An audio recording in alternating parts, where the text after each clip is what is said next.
guys, and welcome back to another video. I do apologise for my voice today. I'm not very well. I've got a really stinking cold, sore throat, but we shall try and get through as we normally do. So this is my weekly watches of what I've watched in the past week. Obviously we're leading up to Halloween week. I'm recording this today on the 31st, so it's Halloween itself. So let's get kicked off with what I've watched over the past week. Okay, we have the return of the video recorder because it's the easiest way for me to do it. So this is going to look like a lot, guys. It isn't. 8 of these entries are from Guillermo del Toro's Cabinet of Curiosities from Netflix.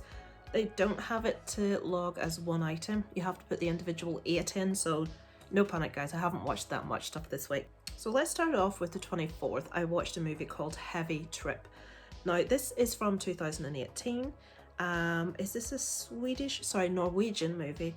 Turo is stuck in a small village and the best thing in his life is being the vocalist for an amateur metal band called Impaled Rectum. Really? He and his bandmates have practiced for 12 years without playing a single gig. The guys get a surprise visitor from Norway, the promoter of a huge heavy metal music festival, and decide it's now or never. They steal a van, a corpse, and even a new drummer to make their dreams a reality. Okay. So it's only been watched by one person on my list, and they've actually given it a 5 out of 5. So that's Martin. Obviously got good taste. So this is one that's going to appeal to rock metal fans. They've got, as with Spinal Tap, getting the rockers down really well. This does a fantastic job of getting like the heavy metalers down so well. There's one of the characters very clearly based on Dave Mustaine from Megadeth. And when I did a bit of reading after, it was purposeful. They did that on purpose. This is really funny. It won't appeal to everyone, but if you like a bit of rock, a bit of metal, it's a real fun watch. I suppose it's like a comedy buddy movie. I gave it a 3.5 out of 5, so I would recommend that one. It was a lot of fun. On the same evening, I'll spend no time on this at all. The Curse of Robert the Doll. I'm going through a lot of stuff on the Discovery Channel for, I think they call it Ghost-tober, possibly. Just a lot of stuff for Halloween. It's the background story of a doll called Robert, which is cursed.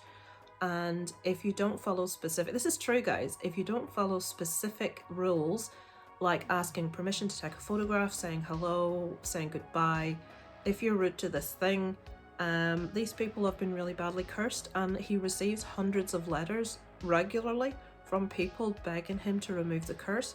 And this goes into the background of Robert the Doll, where he came from, what the family was that first had him. It was actually quite interesting. I gave it a 2 out of 5. I felt they could have spoken to more individual people and put less of the dramatizations in. But if you're interested in that kind of thing, it was worth a watch. Okay, and on the next evening I went to the cinema in the neighbouring town from myself to watch the band She's of Inisherin. I won't spend any time on this. I have done an individual review for this one. All I will say is this one is going to be up for Oscars for awards. It's incredibly well made and well acted, but it's very bleak and it's very depressing, and I can't come away from it saying I enjoyed it. I can come away from it saying I appreciated the work that's gone into it and how well it's turned out. It just wasn't really my cup of tea. And I think I'm the only person that thinks that. Everyone else is ranting and raving about how good that movie is. So on the same evening, right, story behind this is I was dying to see Pearl, which is obviously the second part to the movie X. It's a prequel, but my husband had not seen X, so we sat down again and we watched X. I still love it. I think it's fantastic. I love the grindhouse feel. Everyone that knows me knows that Texas Chainsaw Massacre is a big favourite of mine. I love the sort of like dirty feel of this movie, the grindhouse feel. Still, that one scene with the shotgun still makes me laugh my arse off. It made me laugh out loud in the cinema, probably to a lot of people's distaste, but love it. So I watched, you can see there's a movie between X and Pearl, so this one came on streaming and I have been dying to see this one, Barbarian. So this is one that a lot of people are saying is the horror movie of the year. I enjoyed it. I don't feel it's something that we haven't necessarily seen before. So I did actually write something. While I enjoyed what was presented, Barbarian feels unfinished to me. Too much was suggested and not explored, leaving very little point in raising various issues. I shouldn't be left feeling completely WTF at the end as the end credits roll, waiting for the development of so many plot points. The movie feels like it had oodles of unexplored potential, and I was left with way too many questions. So you can see that I gave it a 3.5 out of 5, or sorry, 3 out of 5, just to let you see other people's scores there. That will show you how popular it is out of 5. I enjoyed it. I loved how everything looked. I loved the characters. I felt certain characters could have done with a lot more development. Obviously, I can't go into a lot of detail there. I don't want to spoil anything. I just feel it was unfinished. I feel that they raised so many points. There's something going on with Justin Long's character in regards to his work that's not explored at all. There is a character like a bit of a drifter, a tramp in it that comes into it for literally a few minutes and says specific things like, oh, well, you think that's bad, you haven't seen half of it, and you get the suggestion that there's worse things, but they never go back. There's just loads of little examples of things that are raised that never come to fruition. And I think a lot of people are quite blown away by the reveal of what this movie's about. And they're not thinking an awful lot about, I don't know, the undeveloped potential and the unresolved issues in this. I will say that the character development for someone we really should not like in this movie, I felt was the strongest, as it did make me feel sympathy approaching the end of the movie. I think you will get where I'm coming from. So yeah, I love that, but this movie needed another half hour easily. I said that about Halloween Ends, and I'm saying it about this. It needed another half hour. But yeah, it's worth a watch, definitely. Right, Pearl. So Pearl is the second part to X. It's a prequel. In the movie X, there is an old couple. Again, I'm going to be very vague. And in Pearl, we get the backstory of that old woman when she's a young woman, played by Mia Goth, who is fabulous. And this movie completely showcases her talent, how good she is. Nearing the end of Pearl, there's a monologue. Let me just click on there so you can see other people's. Let me just click on here so you can see other people's scores while I'm talking. There's a monologue near the end of this, and it just shows how incredibly talented Mia Goth actually is. It's a really long one, and half of me sitting there thinking, how are you remembering all of this? And the mood changes that she has as she goes through this monologue. I don't think it's given away any spoilers to say that the character is a little bit unhinged. But absolutely fabulous. I love X, but I think I enjoyed Pearl that a little bit more, purely because X was a more fun movie, but Pearl, the acting from Mia Goth is just fabulous, and she has introduced a real character in Pearl. I'm always complaining in horror, let me scroll up so you can see some different people.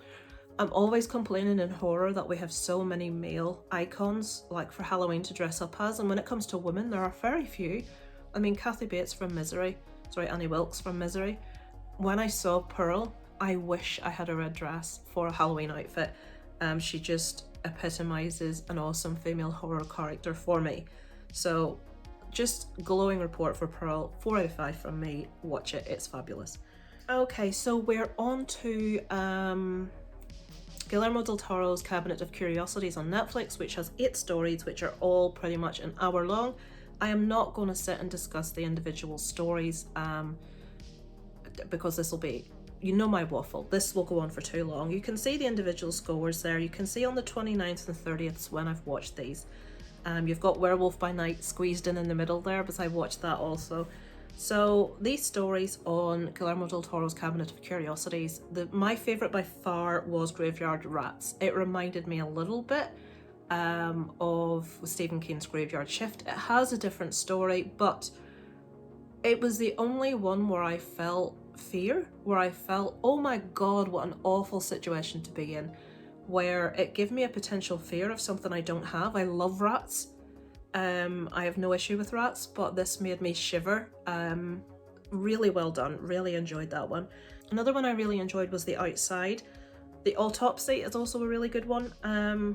The others, The Murmuring Pickman's Model, Dreams in the Witch House, I feel they're a bit, okay, they're not fantastic. Lot 36 is quite strong as well. But they're well worth a watch. Obviously over Halloween, over spooky season, it's well worth checking out. So in the most part, I would recommend you check that out, but look out for Graveyard Rats. It's just fabulous. Brilliant.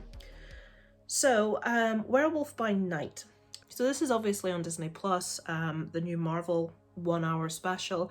It's a bit darker. This is entirely black and white with little tiny hints of colour, but something or nothing. So as we start this, there has been a death of a leader and a load of monster hunters are gathering together. At the centre of this is the Bloodstone. They're looking for a monster to defeat. It's like a game, I suppose, like who's the mantle going to go to. And this is an hour long, black and white, quite dark for Marvel, tale about what happens and how it all unfolds. At the centre of this is Gail Garcia Bernal. I don't know if I've pronounced that correctly. Laura Donnelly, and this is actually from Northern Ireland, so kudos has to go for that also, because we don't get very many of us popping up, do we, from Northern Ireland. I enjoyed this. I think I gave it a 3 out of 5. I would have liked to have seen a full film length version of this. It was only an hour long. I did feel the effects could have been a little stronger with regards to the main lead in this, although there were effects for something else that were fabulous. I liked it. I would recommend it. A 3 out of 5. I don't want to say too much about these guys. I don't want to spoil them, obviously. And then finally, all of those are obviously still Guillermo del Toro's. The last two things we've got there are Terrifier and Terrifier 2. So I wanted to see Terrifier 2. I haven't seen Terrifier since it first came out, and I know from listening to someone else's review that it follows straight on. So we all know how good my memory is. It's shocking. I've clicked into the wrong thing. Terrifier. So I watched Terrifier again last night, and I came away with exactly the same viewpoint I had first time I watched it. I enjoyed it. I don't think it's one of the best horror movies we've seen in years. I think the character of Art the Clown is fabulous. I think he, we've got Freddy, we've got Jason, we've got Michael, we've got Billy the Puppet, we've got Ghostface, we've got Pinhead. It's very rare we get a proper icon that comes along, Pennywise. But Art, for me, is so much more frightening than Pennywise. As a character, David Howard Thornton has done a fabulous job. If you don't know, he was a mime artist. He just epitomised creepy clown to me. I don't have issue with clowns. I'm not one of those people that are scared of clowns, but Art is absolutely flipping terrifying. His performance in Terrifier is just far and away. It's just, he made me laugh so much. He creeped me out so much. The special effects are absolutely amazing, are fantastic, especially that one scene that we all know that we won't talk about with the woman hung upside down. Special effects and art, kudos all day long. I don't feel the writing was particularly strong in Terrifier, but I think art more than made up for that. So, Terrifier, still enjoyed it, 3 out of 5. So Terrifier 2, you will see I gave it exactly the same score. Lisa, is this sausage fingers or what? So, Terrifier 2. So again, art was fabulous. This guy, he has popped out of obscurity. Now obviously art has popped up before All Hallows Eve, so Terrifier wasn't the first appearance of art as a character, but he is so good. He's fabulous. He trumps Pennywise for me personally. I know obviously the stories aren't as layered as we get with the It movies, but he's flipping terrifying, isn't he? The smile, the facial expression, the eyes, the movements, the humour that he injects. So you're watching something and it's terrifying and you're like, oh my god, this is awful, and then he does something and a little expression, a little movement, and his hand movements and gestures are fabulous, are fantastic. I can't criticise David Howard Thornton's performance in either of these movies. Is amazing. The rest of the cast in this I really enjoyed. I have heard criticism for the mother in this. Again, I'm not going to go into any detail about the story. I didn't find myself irritated by anyone. I thought everyone did a really good job here. There was a scene that people had said was a bit too much. Things went a bit too far and they wished it would just stop because it was too much. I loved it. Obviously it's a movie, it's not real life. This isn't really happening to this person, but the inventive ways they go about doing things. I thought that specific kill that people said was too much was probably my favourite because it was so bad. You had to laugh at it. It was just, oh my god, I can't believe they're doing this. Loved it. Special effects, amazing. David Howard Thornton, amazing. The girl, and everyone's talking about her, who played Sienna, Laura Lavera. Oh, she was fabulous. Completely agree that she's a fantastic final girl. Love her, loved her outfit. The storyline has her wearing a cosplay outfit, which I won't go into detail as to why that is. It's obviously Halloween, people are all dressed up, but there's specific relevance to her outfit. There is a little bit of unexplained stuff that goes on.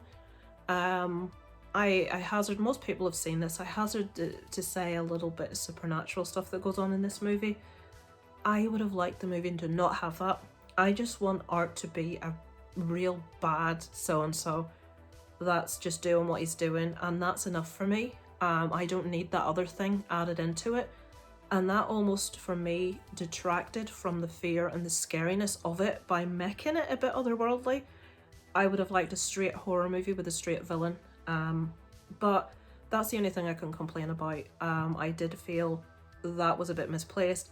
But I love his character, completely love his character, and I can't get over how good this guy is. And another thing I have to say, from anyone in the horror community that's had any dealings with him, he's such a down-to-earth, nice, decent, lovely man. Such a different from his character. And the amount of horror YouTubers I've seen interview him, and he chats to them, he comments on videos, he comments on reviews. He's such a nice bloke, such a nice bloke. So that is what I've watched this week, folks. Oh, I left out. On Friday evening, I went to see Poltergeist. Now, I wasn't supposed to go to see Poltergeist and The Thing double bill. I have mentioned it previous weeks. There are two guys that run something called Fright Club Northern Ireland, who they run The Lost Boys a few weeks ago, and I so badly wanted to see it, but my son has scouts on a Friday night. I couldn't really have him miss 2 weeks, but I was not missing Poltergeist. It wasn't happening. You will know, if you know me, that it was one of the first horror movies as a child that I watched, that I adore. I love Poltergeist. Watching it again, I've watched it so many times over the years, but watching it again really brought home to me how good the child actors are. Absolutely fabulous. And it's so sad to know that we lost such talent in several of those young actors. But unfortunately, we didn't get to stay to see The Thing because I had to get back because my parents weren't very well and they couldn't look after our son for that much longer. So I didn't get to see The Thing, which was disappointing, but I really enjoyed watching Poltergeist again. The best thing about that actually is that the two guys that actually run it are from the town that I'm from. They're big horror fans. They have a horror YouTube channel, which I'm going to put up at the end of the video. I will put in the description. So please give them some support, guys. It's lovely to know that there's people that like the same stuff that you do all over the world. There's so many people I've got to know from England, Scotland, Wales, the US, the Philippines, all over the place through doing YouTube. These two guys are from my hometown, so I will pop that up at the end if you want to go and show them some support. That would be fantastic. Thank you as always for watching, guys.